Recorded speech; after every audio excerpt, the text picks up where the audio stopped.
Now what is happening is that there is an incremental effort, beginning with the regime change in Ukraine in 2014, to bring Ukraine into NATO. If Ukraine ever becomes a NATO member state, then Russia will have NATO on its very border. If NATO's missiles, nuclear-armed missiles, can hit Moscow in a matter of minutes. This is not a security option that Russia is prepared to accept at all. And so Russia has put its foot down. This is our red line. Whether you accept our red line or you don't accept our red line, that's your choice.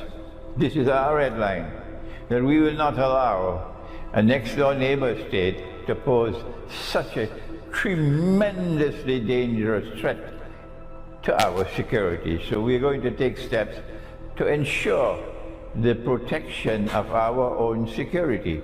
When the Soviet Union wanted to put nuclear-armed missiles in Cuba, the Kennedy administration decided that this was too great a security threat for the United States. And so they put a quarantine around Cuba, that they would not allow any Soviet ships to enter Cuba without being searched, so that no nuclear missiles can be shipped to Cuba. And that was 1962, and the world watched. We were on the brink of nuclear war. Does Cuba have the right? Does Cuba have the right to do what it wants on its own territory? At that time, the United States said, no, Cuba does not have the right to pose a significant threat to the United States. And so the United States intervened, and American ships, the Navy, surrounded Cuba.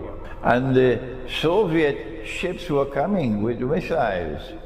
And when they almost reached Cuba, and there was going to be confrontation, the Soviet ships turned around and went back home.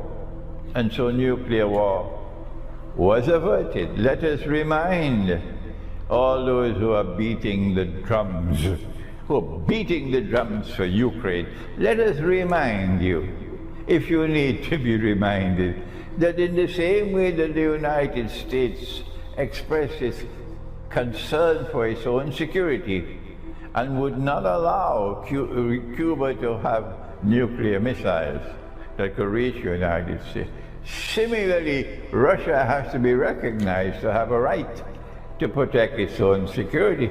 It is a superpower. It's the most powerful military power in the world today. And so that is the moral argument and the political argument for those who say, no, no, Ukraine has the right to do what Ukraine wants to do. Well, fine. You cross the red line and you see what's going to happen. Russia is not going to back down. This is the first point I want to mention to you. So if these fools with a capital F in NATO decides to continue on this foolish path, they will take mankind to nuclear war, and they're the ones to be blamed for it.